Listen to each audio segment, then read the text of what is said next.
अस्सलामुअलैकुम student, welcome to my YouTube channel. आज हम sp3 हाइब्रिडाइजेशन की एग्जांपल मीथेन के बारे में पढ़ेंगे।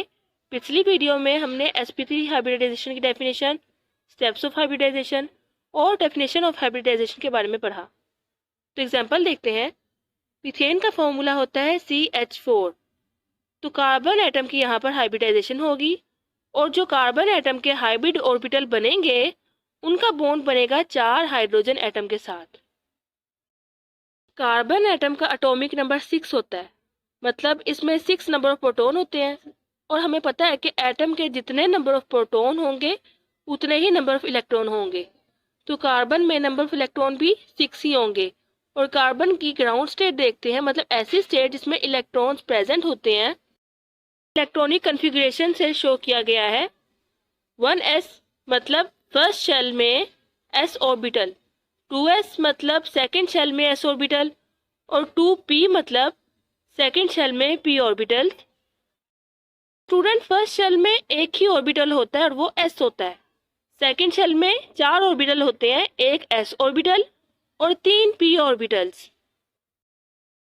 अब अगर हम इन ऑर्बिटल्स की एनर्जी लेवल के बारे में बात करें तो फर्स्ट शेल में जो एनर्जी लेवल है वो कम है सेकंड शेल से, और सेकंड शेल में एनर्जी लेवल 2s में कम है 2p से। 2p डीजेनरेट ऑर्बिटल्स हैं, 2px, 2py और 2pz। तो 1s में एनर्जी कम है 2s से और 2s में एनर्जी कम है 2p से। और ये जो 2p के 3 ऑर्बिटल्स हैं इनकी एनर्जी इक्वल है। इसका मतलब फर्स्ट शेल में एक ऑर्बिटल है और सेकंड शेल में 4 ऑर्बिटल्स हैं। ये सेकंड शेल में 2s भी है और 2p के 3 ऑर्बिटल्स हैं। तो जब इलेक्ट्रॉन फिल होंगे तो सबसे पहले जो न्यूक्लियस के करीब शेल है उसमें फिल होंगे, मतलब कि 1s में, और एक ऑर्बिटल में 2 इलेक्ट्रॉन आ सकते हैं। और जब 2 इलेक्ट्रॉन्स एक ऑर्बिटल में मौजूद हों और वो पेयर में होते हैं तो इसका मतलब उन दोनों की डायरेक्शन ऑपोजिट होती है, एक की डायरेक्शन क्लॉकवाइज और एक की डायरेक्शन एंटी क्लॉकवाइज। तो सबसे पहले 1s में इलेक्ट्रॉन फिल होंगे 2, उसके बाद 1s से हायर एनर्जी लेवल आ जाता है 2s। अब 2s में इलेक्ट्रॉन फिल होंगे 2, अब इसके बाद हायर एनर्जी लेवल आ जाता है 2p। इनके एनर्जी लेवल सेम है इसलिए यहाँ पर अनपेयर इलेक्ट्रॉन फिल होंगे। तो फिर यहाँ पर 4 इलेक्ट्रॉन फिल हो गए, अब बाकी बचते हैं 2। तो यहाँ पर वो अनपेयर इलेक्ट्रॉन की फॉर्म में फिल होंगे और लास्ट में 2pz एम्प्टी ऑर्बिटल होगा और 2px और 2py पार्शियली फिल्ड ऑर्बिटल्स होंगे, यानी कि हाफ फिल्ड ऑर्बिटल्स हैं। अब कोई भी एक ऑर्बिटल खाली नहीं होना चाहिए, इसलिए हम 2s को एनर्जी देंगे, यानी कि एक गिफ्ट देंगे जिससे वो खुशी से 2s से जंप करके 2pz में चला जाएगा। उसके अंदर एनर्जी आ जाएगी जिससे वो लोअर एनर्जी लेवल से जंप करके हायर एनर्जी लेवल में चला जाएगा और उस स्टेट को एक्साइटेड स्टेट कहते हैं। एक्साइटेड स्टेट मतलब ऐसी स्टेट है जिसमें इलेक्ट्रॉन को एनर्जी मिलती है और वो जंप करके लोअर ऑर्बिटल से हायर ऑर्बिटल में चला जाता है, जिसकी वजह से अनपेयर इलेक्ट्रॉन ऑर्बिटल्स में ज्यादा हो जाते हैं। अब स्टूडेंट्स यहाँ पर देखें, पहले ऊपर पेयर्ड इलेक्ट्रॉन था एक ऑर्बिटल में और एक ऑर्बिटल फ्री था। अब इक्वली सब में एक एक इलेक्ट्रॉन अनपेयर मौजूद है। अब ये 4 ऑर्बिटल्स की हाइब्रिडाइजेशन होगी, यानी कि ये 4 ऑर्बिटल्स मिक्स होंगे, जैसे 4 जूस हैं और वो मिक्स होते हैं। तो जब यहाँ पर ये 4 ऑर्बिटल मिक्स होंगे तो बिल्कुल एक मिक्सचर बन जाएगा जिनकी एनर्जी भी सेम होगी और जिनकी शेप भी सेम होगी। जैसे जूस मिक्स कर लें तो बिल्कुल मिक्स हो जाता है, उनका टेस्ट भी सेम हो जाता है और उनकी एनर्जी भी सेम हो जाती है। तो उस स्टेट को हाइब्रिडाइज्ड स्टेट कहेंगे, मतलब ऐसी स्टेट जिसमें ऑर्बिटल्स मिक्स होंगे। और यहाँ पर जबकि 4 ऑर्बिटल्स मिक्स हो रहे हैं इसलिए हम sp3 हाइब्रिडाइजेशन की एग्जांपल लेंगे। एक s ऑर्बिटल और 3 p ऑर्बिटल्स, इनको मिक्स करने के बाद 4 हाइब्रिडाइज्ड ऑर्बिटल बनेंगे। हर ऑर्बिटल sp3 हाइब्रिडाइज्ड होगा। यहाँ पर कार्बन एटम के 4 हाइब्रिड ऑर्बिटल्स बनाए गए हैं। इनकी शेप बिल्कुल सेम है, इसी तरह इनकी एनर्जी भी सेम है।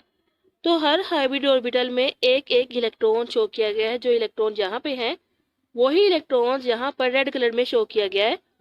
तो हाइड्रोजन एटम यहाँ आकर ओवरलैप करता है तो हमें पता है हाइड्रोजन एटम में एक इलेक्ट्रॉन होता है, तो ब्लैक कलर का इलेक्ट्रॉन हाइड्रोजन एटम का शो किया गया है।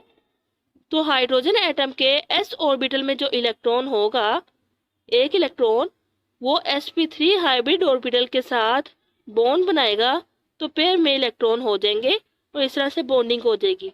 इस तरह से 4 sp3 hybridised orbitals 4 hydrogen atom के ऑर्बिटल्स के साथ बॉन्ड बनाएंगे, तो उसको हम कहेंगे sp3s ओवरलैप हो गया। जब हम इस तरह से शो करेंगे तो हम देखते हैं कि सेंटर में कार्बन एटम है, उसका बॉन्ड बना है हाइड्रोजन एटम के साथ, और यहाँ पर लाइन शो की गई है, केमिकल बॉन्ड शो किया गया है। इस केमिकल बॉन्ड में 2 इलेक्ट्रॉन है, एक इलेक्ट्रॉन हाइड्रोजन का है, एक इलेक्ट्रॉन कार्बन का है। इसी तरह कार्बन 4 हाइड्रोजन बॉन्ड बनाएगा और इनके दरमियान 109.5 डिग्री एंगल होगा। यह आपको समझाने के लिए स्ट्रक्चर बनाया गया है। इस सेंटर में कार्बन एटम है, ऊपर एक हाइड्रोजन एटम है, साइड पे भी एक हाइड्रोजन एटम है और एक हाइड्रोजन एटम पीछे की तरफ है।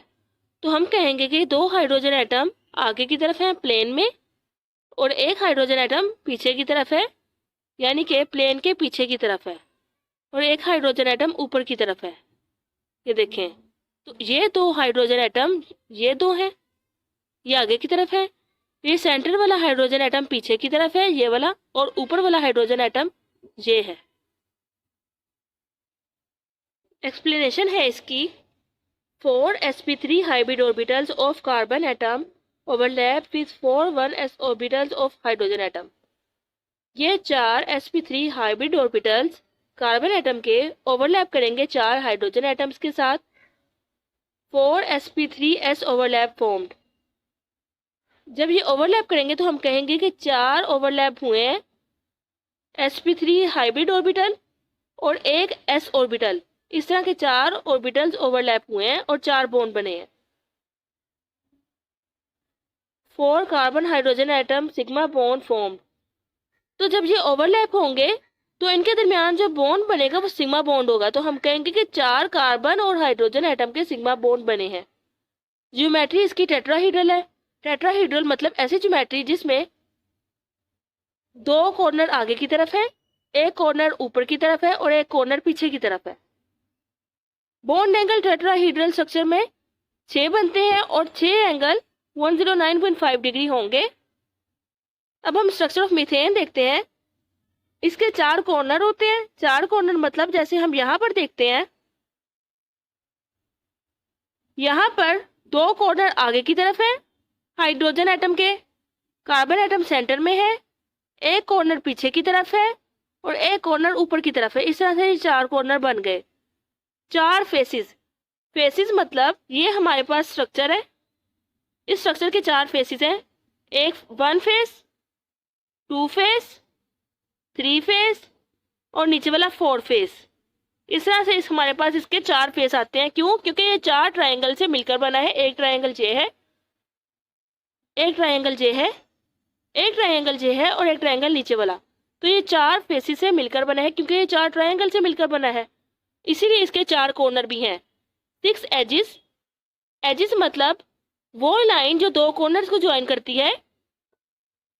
इस तरह की लाइन, इस लाइन को एज कहते हैं। तो ये first line, second line, third line, fourth line, fifth line और ये 6 लाइन। 6 एजिस है इस स्ट्रक्चर के और 6 बॉन्ड एंगल है।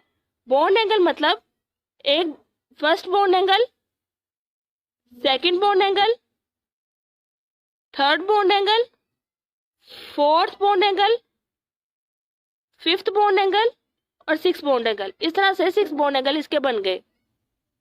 अगर हम इस स्ट्रक्चर की बात करें तो हर एंगल 109.5 डिग्री है।